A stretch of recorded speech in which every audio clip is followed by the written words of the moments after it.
Hello, I'm Chris Moon, a fellow artist manager, and I will be your guide through tough love, adventures, and artist management.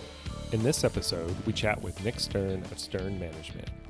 Nick got his first taste of the music industry at age 15, interning at the indie label 0 Hour.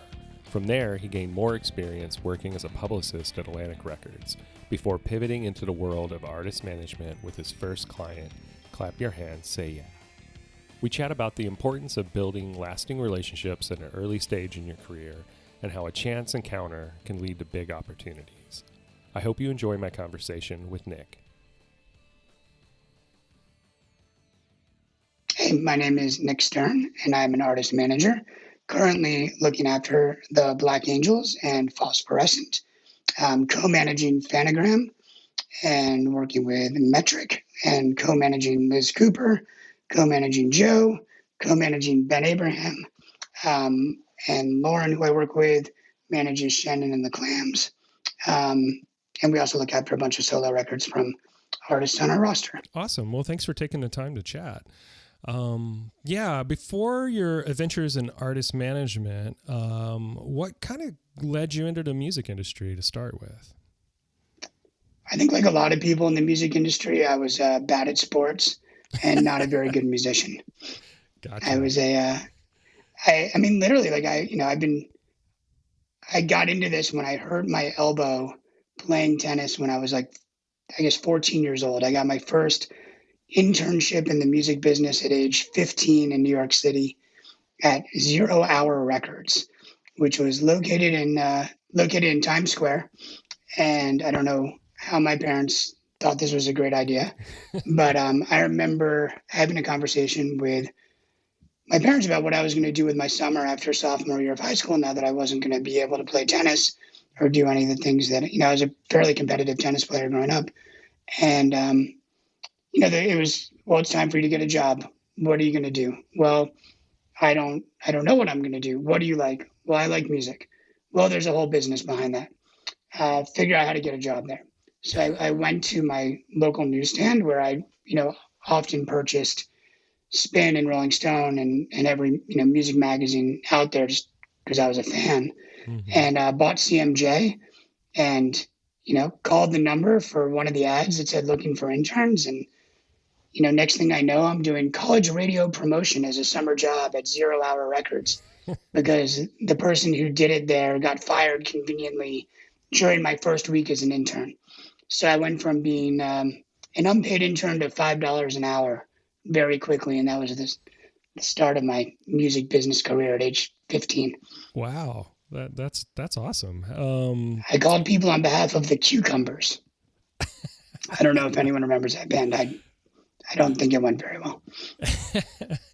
It sounds like an amazing learning experience, though, just to get thrown in, and the happenstance. It was. I mean, I what it taught me? I just sit there every day literally with CMJ and go through the back of the magazine where it listed every college station and every one of the, program directors there. And I literally just sat there all day and called people. And it taught me how to call people and talk to strangers. And I would call and just say, hey, my name is Nick. I'm calling from 0 Hour. Oh, you might not have heard of us, but, we have this amazing band, the Cucumbers. Here's their story. And it was something that really helped me throughout my career of just not being afraid to pick up the phone and call people, especially because, for not being old, back before email, you had to do that. There was no other way to talk to people besides just calling them and trying to get them on the phone. Yeah, no, that's such a hard skill to learn in a lot of ways. And I guess it has been superseded because you can kind of hide behind a decently written email to begin that conversation. I guess the pandemic's opened that up a bit. I don't know about you, but I've noticed I've been jumping on video calls with people that I don't know just because it's kind of the norm to do work that way. And it kind of is reminiscent, at least, of, cold calling. Totally. It's just getting those people to agree to get on a Zoom with you. Yeah, true. Most of the time, they wouldn't call you back. Most of the time, they didn't want to hear your pitch. Right. They answered the phone because they thought, it's their office hours and they thought it was someone else. you don't have a very high success rate, but it, yeah, I mean, it now translates to email, right? How do you actually write something, especially if you're, emailing someone who has no idea who you are on Mm-hmm. behalf of a band they've never heard of?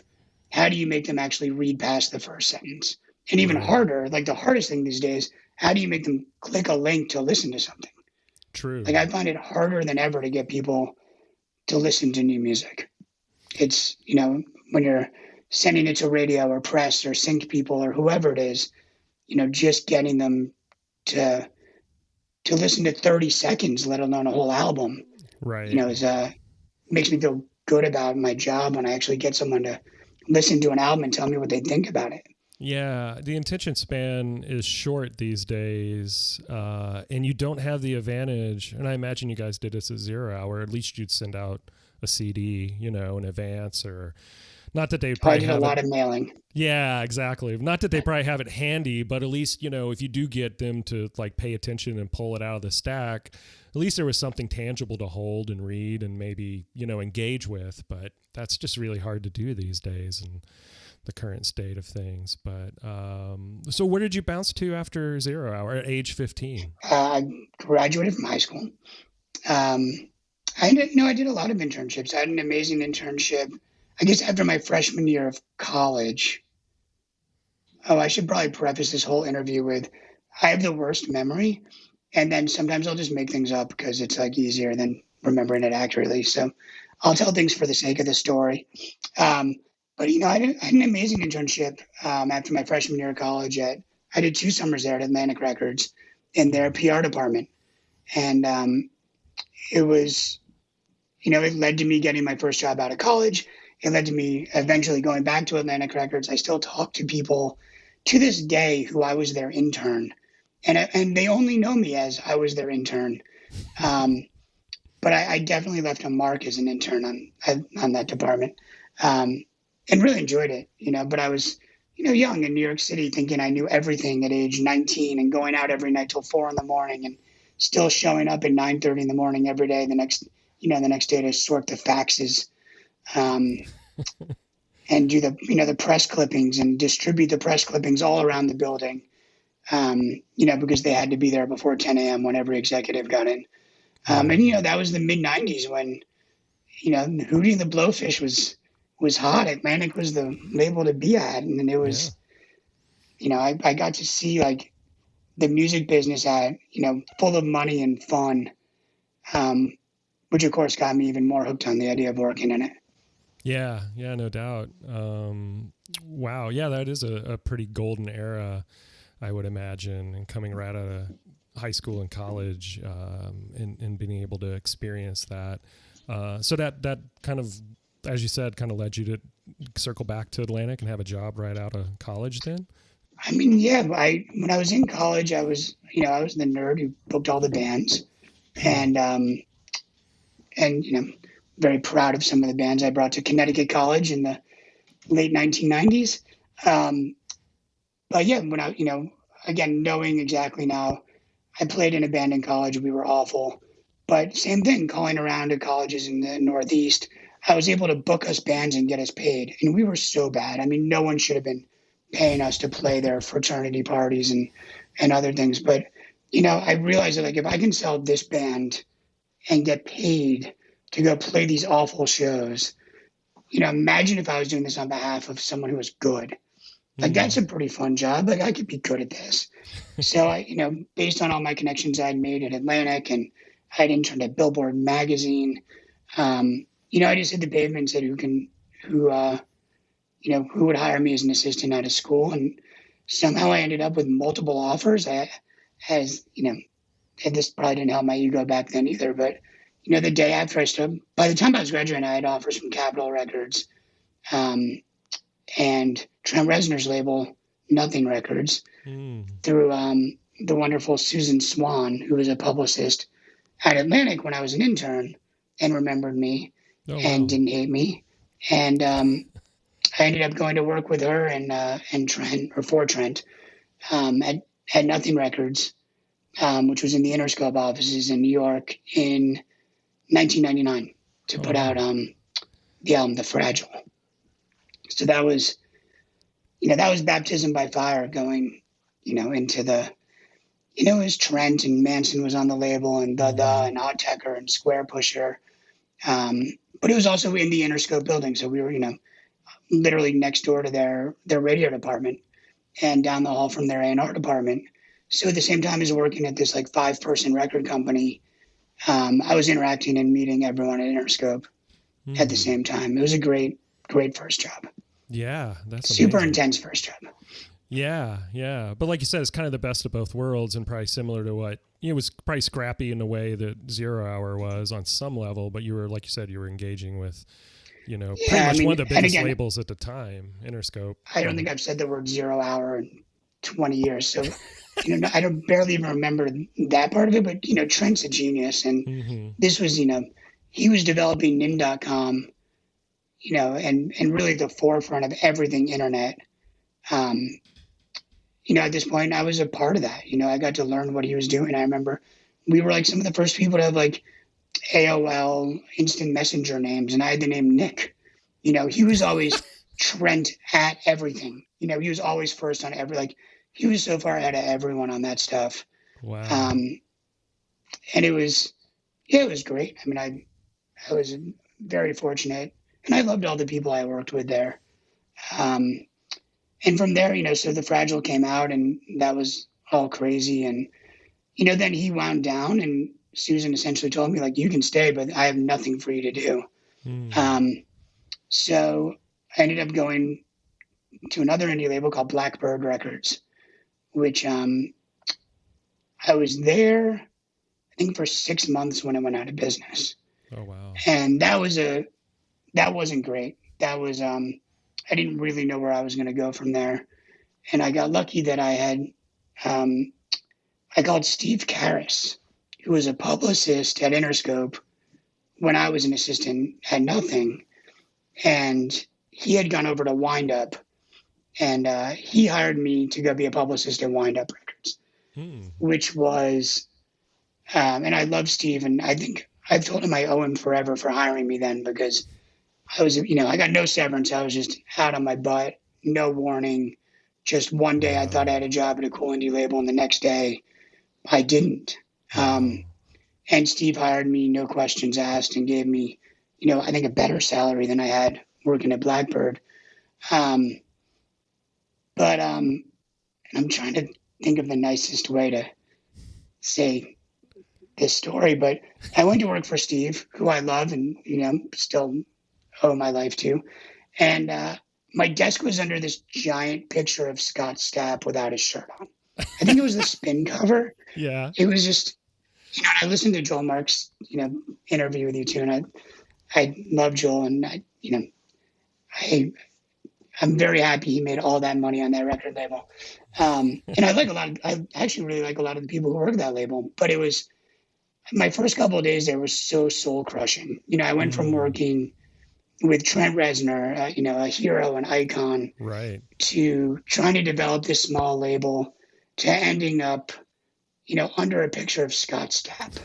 Right, that's a big swing musically, yeah. And it just wasn't like, it was a job, it was cool, but it was like, it wasn't why any of us did this, right? Like, right. I still thought I was in it to, I was going to discover the next big thing, and this was going to be so fun, and music's so important, and I love every part of this. And then you get into work, and it's like that dude staring down at you.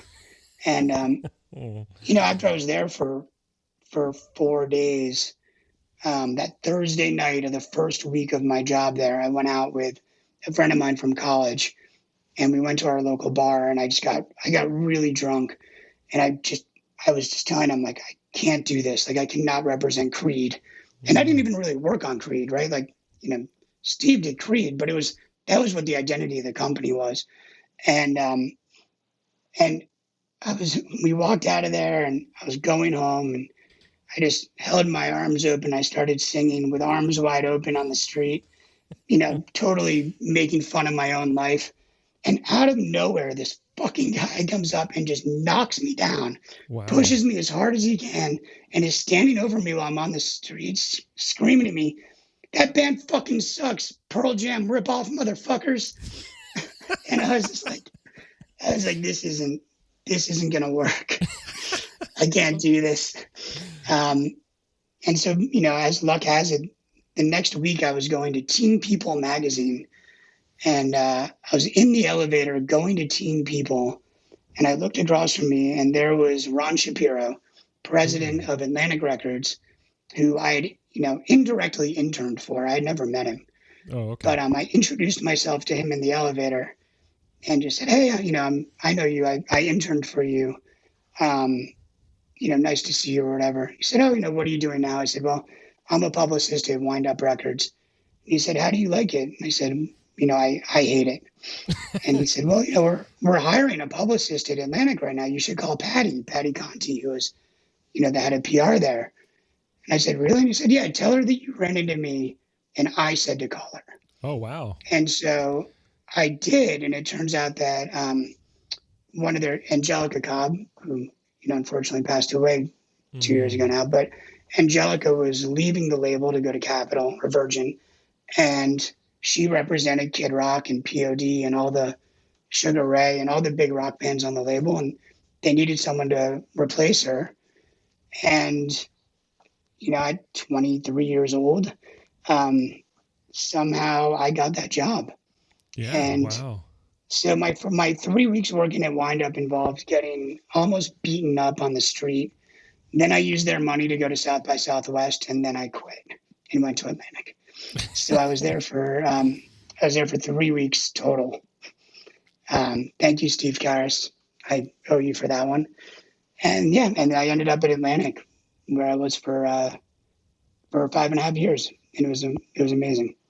Yeah, well, you gotta think, like, if you didn't have that job at Wind Up and you weren't going to Teen People, you might not have bumped into Ron, and then you wouldn't have known about that opportunity. I bet it sounds like the other through line I'm hearing from your experiences up to this point is just, the community component and relationship component, and staying in touch with people. So maybe you might have ended up in that position at Atlantic, but obviously that serendipity of that probably helped tremendously. And I'm guessing, I don't know, just a conjecture, but I mean, if you were at Wind Up with Creed and they're wanting you to come over and, they're looking to fill that gap at Atlantic with their hard rock bands, I mean, it seemed like, I'm sure it was, a lot of just right time, right place situation. Totally. It was very lucky. And it was lucky that I'd interned there. Because I walked in and I knew Patty. I knew everyone who worked there. They all remembered me. Yeah. And I think liked me. So yeah, it was, it was great. And it was great being there. No, that's fantastic. And you were there for quite a while, right? I was there for a couple of regime changes. I was there when Lior and Julie came in, and that whole change and the merger with Elektra Records. Where, most of the PR department got let go and I stayed on. And then Sheila Richmond came in, who is still there. And she became my boss there. And then, I only left Atlantic. I would have stayed at Atlantic forever. I only left because, friends of mine that I'd gone to college with were in a band called Clap Your Hands, Say Yeah. And, every once in a while my phone would ring and they would have a question. Should we do this? Or do you know who this is? And then the questions became a little more real. And another friend of mine, Dave Godowski, was, both of us were sort of co-managing them unofficially at the time. And then, at some point it was getting big enough that I had to tell Craig and at the time, Jason Flom, that I was doing this. And I remember, they both listened to the first Clap Your Hands record and were like, yeah, just go, whatever you want to do. You want to manage that band? Good luck. And this is why you're not an A&R. All friendly and joking. But if you want to do this, but this isn't a band, we're not so worried about you doing this. And fast forward to a really fun experience with them, deciding that we weren't going to sign a record deal and going, getting that phone call from Craig a year later being like, so when are you signing them to Atlantic? And, and turning down a lot of money from a bunch of different record labels for them.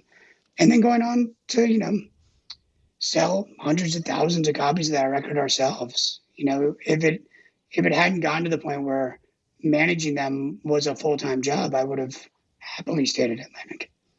Yeah. So what was the impetus to stay independent? Was that just kind of an ethos of the band per se? Or, I mean, because obviously very much the band always, right? I mean, it's always the band's vision. Sure. But also, like, things were going so well that we would walk into these meetings and just say, so here are all the things that we're doing. What can you add to that? Mm-hmm. And this is a band that like didn't want a lot of flashy things. They didn't, it wasn't like we were going to be like, yeah, we need $1 million to make a video on a yacht with a helicopter. It was, everything we were doing was very self-contained. And we would go into these meetings and say like, okay, great.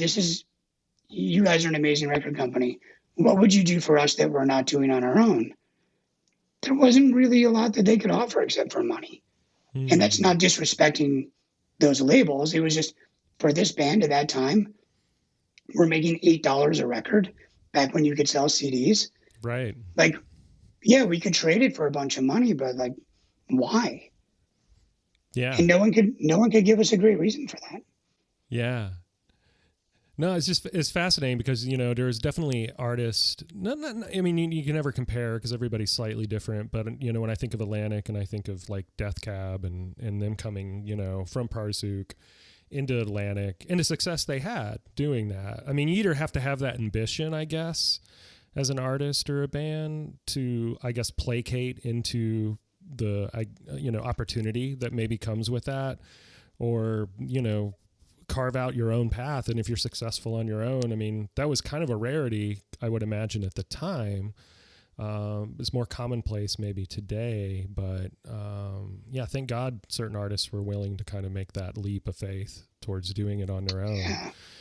I mean, listen, it's not right for everyone. Right. And it depends on your goals. Clap your hands.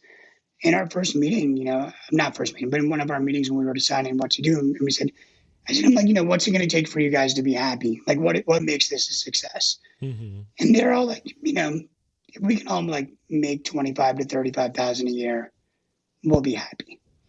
And that really showed on their second and third records, right? Like, there was no Death Cab moment of saying we want to play stadiums. It was the opposite of that. I mean, I don't think they wanted to play stadiums. It very much didn't. It was hard for me. I wanted them to play stadiums. Right. I thought they could have been a much bigger band from day one, even being completely independent. But it's not what they wanted, and it wasn't for me to force them to do things they didn't want to do. Not that they would have listened to me anyway. But, right. For some bands, going that route is totally right. Yeah. For this band, it just, what they were doing was working perfectly well, and it allowed them to make the next record they made without an A&R guy going, hey, this might not be the best record if, you're trying to go from 3,000 tickets to 10,000 tickets. Right. Yeah. Yeah. I mean, managing expectations and knowing how you define success is, to have that wherewithal, especially in a band where I imagine certain, personalities outweigh others at times is kind of a unique thing. So that pulled you into management, huh? Obviously you were at that point, I was full in it. It was listen, you only get so many times in your career. Some people have it never. Probably haven't had it like that since then, where you get to hold on to that rocket ship of like a band, getting magazine covers and selling out shows. I mean, even if the show is Bowery Ballroom, 500 tickets, like there's no better feeling in the world than the beginning of a band on the rise where everyone's excited about it and everyone loves the music and everyone's rooting for them. Right. That was the thing that Clap had going for them. I talk about constantly is like, people have to root for you, and the narrative between the indie story and the feel of the record. And that first record is a perfect album. Everyone was rooting for them to do well. Right. And that's really fun. People are calling you going, can we do this for you? Does your band want to do this? and it's not me calling going, hey, can you do me a favor? I have this new artist. Right. You know, it was super fun. Yeah, and that is such a hard thing to, recognize. And yeah, you're right. It's so rare in some respects. It's that intangible, element. And yeah, it's funny you mentioned that, because that's quite often how I've always thought of most of the artists I've had the opportunity to work with too. It was more from almost like a fan thing. And then you see other people like want to root for them and pull them along. Then you've got something, that's special and different that could maybe stand out. Where if you have to pound the pavement for too long, sometimes some things, no matter how great they are, just don't click for whatever reason, So yeah, that's amazing you had that experience. So where did you go from there, as far as, kind of building out a roster and then kind of expanding your next kind of horizons on the management side of things? Because sometimes when you have just one artist like that, it can be like, all consuming, but obviously it kind of evolves. I mean, it was all consuming, but it was a fun all consuming mostly. Yeah. It's management. So there's still the 4 a.m. Like there's always, even when things are at their most fun, they're sometimes not. But, and I tend to remember things in a much rosier way than a lot of times they were. But from there, I had 2 other clients, well, sort of 3 other clients when I left. I had started managing the Black Angels right at the tail end of my time at Atlantic, right after their album Passover had come out. And I still manage them, 15 years later. Yeah. So they were a very early client. And I'd started managing a band called the Virgins. Also, when I was at Atlantic, I ended up signing them to the label as A&R with other A&R people, but as, I did the deal and brought them in and was managing them. And they were, that's one record where I look back at records I've managed, and I still don't know how that wasn't.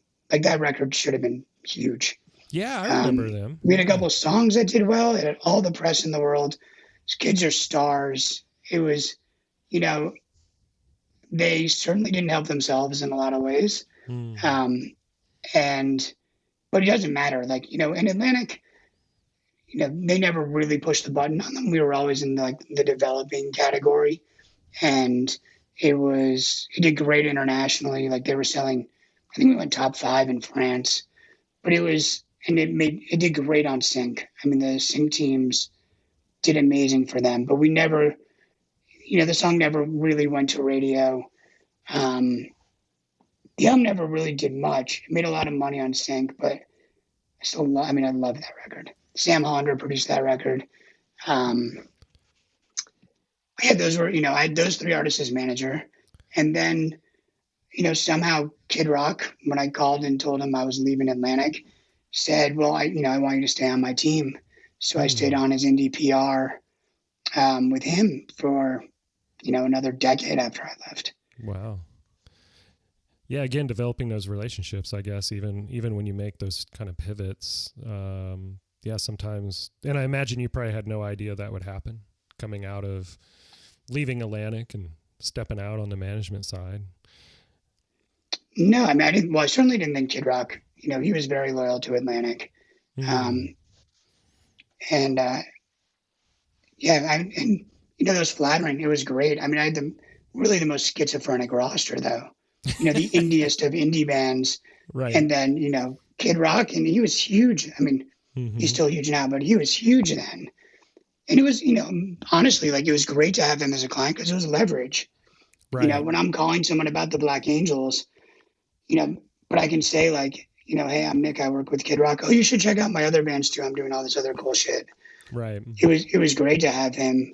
Not that, he would ever let you really leverage him for anything. It's not like I could have traded, oh yeah, Kid Rock's going to do this if you do this. And I wouldn't do that anyway, but it did open a lot of doors of meeting people through him and then using those relationships for my other clients. Right. Yeah. Yeah. I mean, yeah, you're right. That's a fine line. You have to walk sometimes, but it probably also just kept you in the conversation, right? I mean, Yeah, totally. When it's appropriate and or when that comes around, it's nice just to have that kind of client, especially one that you're probably, in that case, you're just doing PR on. So it's a little less, it's not like trying to leverage a management client, you know? Totally. But it's also like, I became pretty close with him and with, at the time, Punch Andrews, who was his manager then, and Rick Roskin, who was his agent at CAA. And like, I was part of the team. It was, my role was PR, but I was in the Live Nation conversations. We were all planning these things together. We were, as much as I was the low man on that totem pole, I was still in the room. Yeah. And continued to be, for a long time, where I was definitely, my role was way more than a publicist. He stopped doing press. So it wasn't, there wasn't a ton to do, but except for doing the other things.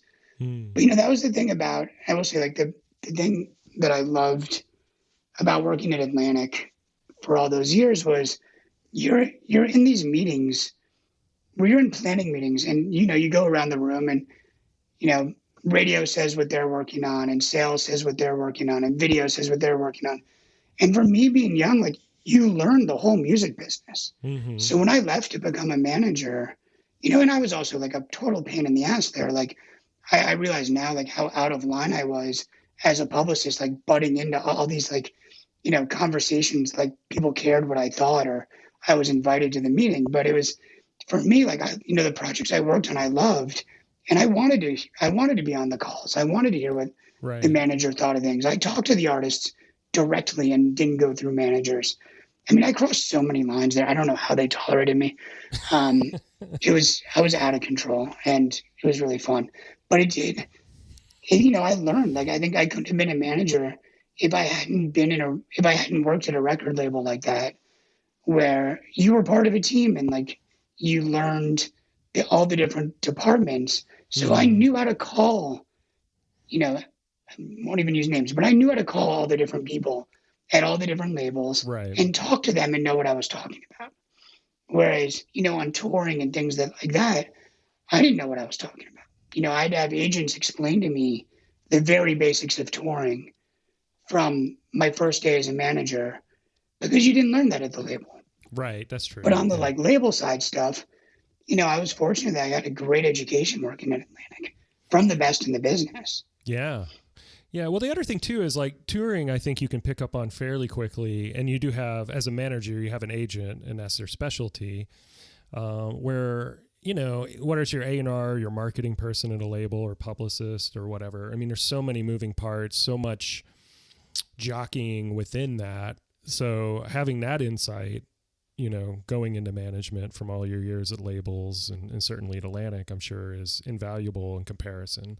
Like publishing is pretty heady to figure out. And there's elements of it, but of management that can be challenging. But I think if you're working with an artist that's on a label or working in the same mechanisms as a label, like you probably were with Clap Your Hands, Say Yeah, it's still, I mean, it's having that insight is unique, I would say, compared to most managers who have to figure that out in addition to all those other elements, so.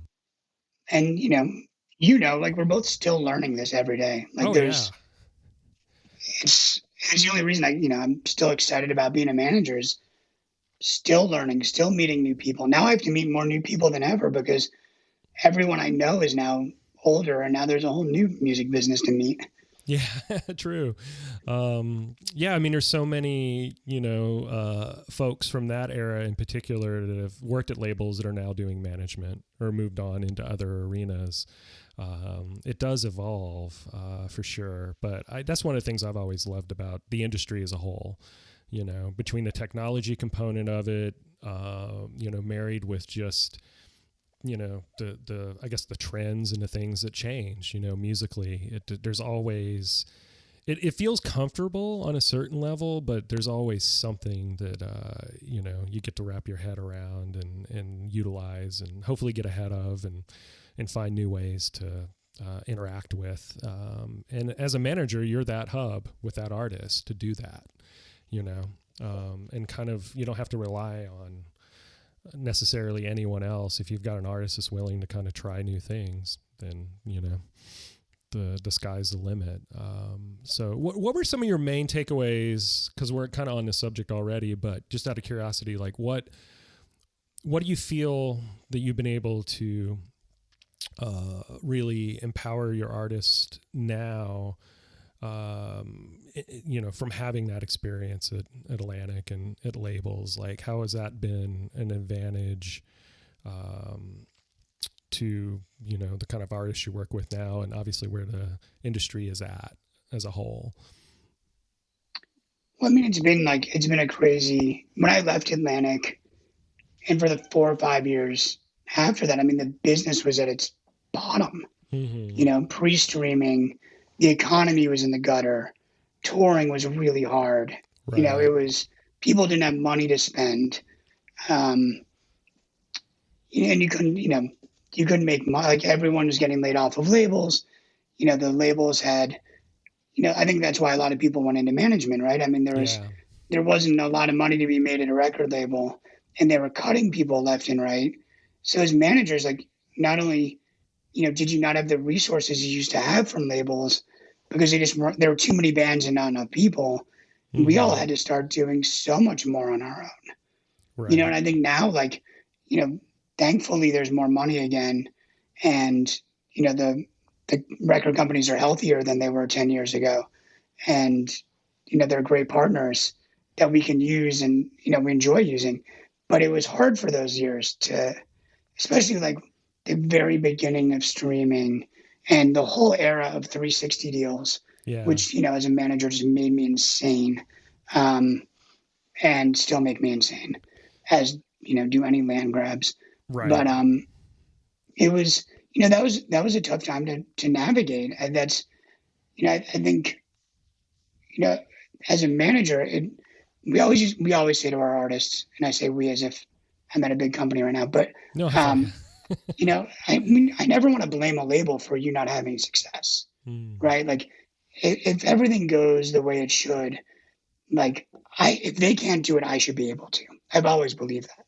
If we're not getting syncs, I can't blame the label. I should be, I'm out there doing it too.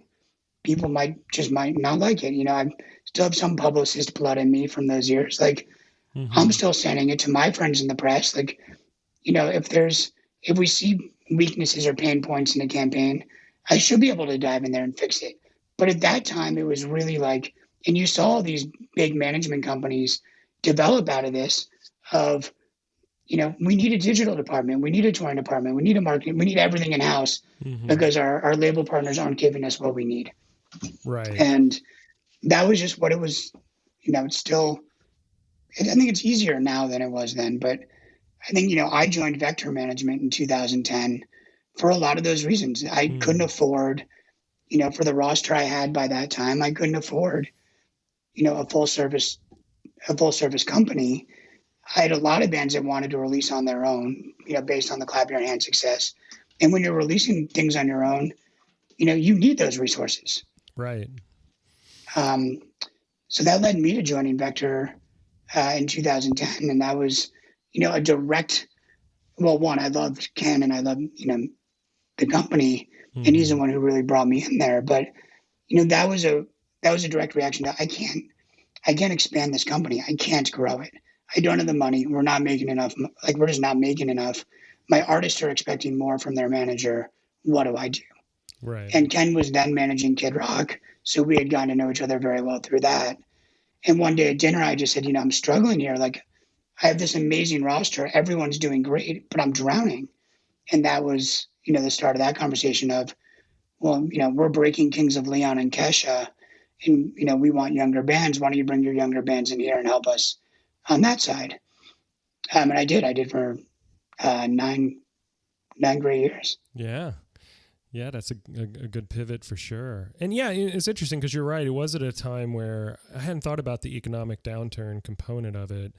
But yeah, there was a good stretch of time there where it was hard to find help, from an artist perspective and a manager perspective, because labels were like you were saying, 360 deals, kind of grabbing all the rights, leaning everything in, but not really providing the service, where it does feel like now stepping away a little bit, and kind of redefining themselves.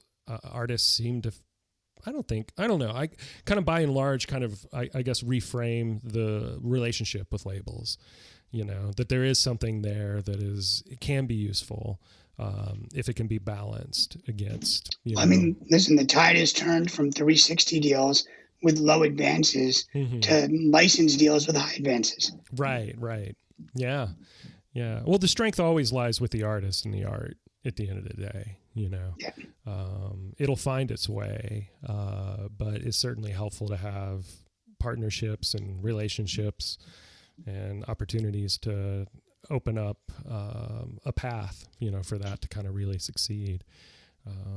So are you feeling fairly optimistic at this point? We're coming off a year of the pandemic, so I know that's kind of a loaded question, but it does feel like, I don't know, it feels like labels serve a purpose now. It feels like there's going to be renewed interest in touring and the need for that and that kind of engagement with artists and fans. I don't know. I have a tendency to kind of, maybe it's just my mindset going into 2021, but looking ahead into second half of the year, I'm like, I kind of feel like this might be a sweet spot again for music as a whole, for relationships with artists and fans, and kind of an opportunity for the whole industry to kind of reset to some degree. I mean, listen, I feel great about my roster. Right. I think I do. I mean, that's what I'm excited about. I think, going into this year, for the business, I find it harder. I find it harder than ever, to be honest with you. I mean, I think for many years, we've suffered from two very glaring challenges that I still find to be glaring challenges. One is it's so hard to recruit great executive talent. I think the labels struggle with it. I struggle with it. I think if you're young and you want to make money, and even if you like music, you go work at Apple or Spotify or Amazon or a tech company, or Raised in Space or whatever it is. Okay. You're smart enough not to go make 45 grand at a record label or a management company. I think we've had this problem for a decade now. Like, executive talent is so hard to find and so important. Finding those young superstars at labels, finding the kids, like when, now on the other side, who are I mean, again, I wouldn't have wanted to deal with me, but like, who is the 23-year-old excited person at this record company? And there's certainly, I mean, this is not against any of the people who I work with. I love all of them, but I'm just saying, for companies as a whole, it's really hard to hire. And, I think that's always been a problem in our business. And the other thing that I've struggled with is, the lack of editorial outlets that move the needle. 20 years ago, you had, Rolling Stone review meant something, and a video could get played on MTV, and a Pitchfork review could launch a band into the stratosphere, and a bad Pitchfork review could kill a band, or at least damage it severely. Right. And there's just so many. It's so hard. I mean, there's so many new releases every day. As great as it is that the playing field has been leveled, there just aren't as many things that move the needle to help your band stand out. And I struggle with this on, new artists. I think it is more important than ever to be a star. You just need to find stars. It's if you're managing someone or signing someone to a label or a publishing deal or whatever it is, and they're not a star, you can't make them stand out. Like, they have to be able to do it on their own. They have to be able to create it on TikTok and Instagram and at live shows and hand-to-hand combat, because there isn't that magical, it's not like, again, it used to be, if you want to break a band in England, it was like you get Radio 1, The NME, and MTV, right? Like, it's just, you get those three things and your band is going to work in England. Like, it just doesn't, there isn't even an NME anymore, let alone an MTV. It's not, it just, I find it hard. And, we all root for every one of these editorial partners. And, we do everything we can not only to be included in them, but to give them power and to boost their numbers. Mm-hmm. But it's, what are you going to do? 500 sessions that have 300 people watch them each to give away all that, revenue on YouTube. And I just think it's, that part scares me. That part of the business I find really challenging. And, that's, it all goes back onto the shoulders of the artists. Mm-hmm. Yeah. Well, maybe within all of that, there is an opportunity for something to kind of break out that moves the needle, in a way that is capable of having the kind of impact that's needed. I mean, if it's all kind of burned down to the ground, hopefully something good comes out of that. No, and listen, there's obviously still things that there's still a million, depending on genre, there's a million playlists that help, but they don't help market your artist, right? Like they don't help you sell a ticket. So you need 15 things to really click across all areas to help you break an artist. And I'm really just talking about new artists. Right. To break a new artist, you need help in the streaming world. You need help in the marketing world. You need help from a brand. You need help from the press. And you need all those things to really create an identity for a new artist. And you need all the help you can get from the artists themselves, on TikTok and everything else. But it's really hard to look at an artist and you're like, all right, what's your plan for my album? Well, here's what the label thinks. You need to go record 400 things for all these different outlets. You need to do 300 videos for TikTok. You need to create this, this, and this. And then I'm like, well, what are you guys doing? And the answer is there's not much they can do except pitch it to all these things and then use all the things that the artist has to do on their own. And that's hard. Yeah. It goes back to, the artist. The ones that can stand out will stand out. Mm-hmm. But it makes it hard to have the business break an artist for you. A priority now doesn't guarantee the type of exposure I used to guarantee. Right. No, that's true. That's true. Yeah. Hopefully this past year and a half will allow for a bit of a reset. But yeah, I get your opinion on and viewpoint on how hard it is for sure. Well, man, thank you for chatting through all this. Oh, I could go for hours. I love this. It's been great, for sure. Before we go, I did want to do these lightning round questions because it's always a fun time to get everybody's take on certain things. So what was the first record you ever bought that was like super meaningful to you? It was REM Chronic Town. That's a great one. It was the first tape I ever bought. Wow. And REM still to this day, one of my favorite bands, important band, amazing band. But I still remember listening to Chronic Town for the first time. Wow. No, that's fantastic. And so what was the first show you had the opportunity to go to? The first show I went to with my dad was Chicago at Radio City Music Hall with Bela Fleck and the Flecktones opening. Oh, wow. That's cool. And the first show I went to without my parents was They Might Be Giants on the Flood tour at the Beacon Theater. Man, those are two great ones for sure. Yeah, those are great ones. Wow. The second show I ever went to was Chicago, oddly enough. What was the first? First one was ZZ Top, which is actually a good one too. Yeah. With my dad for Father's Day. But yeah, I think I was 13 or 14 and I was just hooked, as far as concerts go. As far as ZZ Top goes.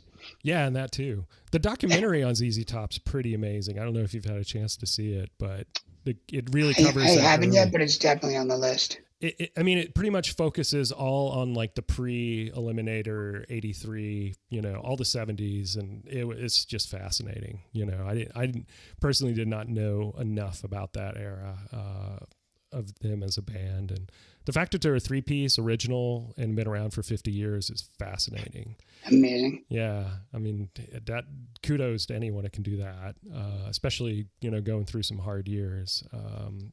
What was the last concert you had the opportunity to go to? I mean, the last show I went to was one of the bands I managed, um, who I don't manage anymore, but Mm. was at the Fonda on March 7th of last year. Oh, okay. So I was in LA. We had Phanogram had a record come out right then, so they did Kimmel, and then I had another band playing the next night, and then I flew home, and that was the end of it. Wow. Yeah, that's a good way to go out, though, considering the circumstances. Um, Yeah. yeah. I mean, I wish I'd stayed for Tame Impala on the 10th in LA. Yeah, But and snuck that in, but oh well. Hopefully, there'll be some more opportunities here in not too distant future. oh yeah, It certainly feels that way. So what's a musical discovery, if you don't mind sharing? And it doesn't have to be somebody you work with, obviously, but it can be that's really kind of turned you on lately. there's so many. It's a tough question, I know. I don't know if I could answer it No, I either. mean, it's like that's turned me. The problem I think is that's turned me on. I mean, one of the I don't know. I actually don't remember chronologically where this fell into shows, but before lockdown, Ken Weinstein, who I was his intern at Atlantic Records, Oh who yeah, you were there when Ken was there. now is Wow. Big Hassle PR. Sure. I was there with Kenny. Um, Kenny and Lyle and I went to see Julian Lage, the guitar player, Yeah, who's just unbelievable. he is. Like just one of the best guitarists I've seen, and young and fun, and like Mm-hmm. just that. So I've been listening, through pandemic. I've been listening to him a bunch and watching a bunch of videos. Black Country New Road was one that's sort of newer for me out of England Yeah. on the more like psychedelic jazz tip. I mean, to be honest with you, like I've found during this last year, I really, man, I went to the comfort spots. Like, Mm-hmm. I still listen to a ton of new music, and there's things that, every week that I listen to that I love. And I could go through probably list out, dozens of things that I've really enjoyed. I don't know how I came up with those two, but, it's just been a lot of things I listened to when I was in college, when I was in high school, this comfort music, like there's no, through all this, everything going on through the election and how hard this year has been for everyone. I will say that you can literally, there's a Radiohead record for every moment of the last year. Yeah. And I know I sound like a 40-year-old white guy with glasses and no hair who wears baseball hats and works in the music business when I say that, but like, it's all right. God, like there's, I've listened to way too much Radiohead this year and watched way too many shows, but that's been, it's like they predicted this year. Crazy. Yeah. I mean, every record points directly to something that's happened in the last 12 months. Yeah, no, that's fascinating. Yeah, I can totally see that. And yeah, I did quite a bit of that myself last year. This past week here in Minneapolis has been intense, and I shared with my coworkers Marvin Gaye's "What's Going On" because that's a record that I went to a lot last year as well, and it's just, yeah, I mean, it's a classic for a variety of reasons, but just to kind of clear your head a little bit. I find that to be really soothing. I think, yeah, I mean, that's a challenge for discovering new music, but thank God there's so much great classic records and artists to lean into, So one last question, outside of music, because that's all we've talked about for the most part for the last spell here. What do you love to do that kind of takes your mind off all this?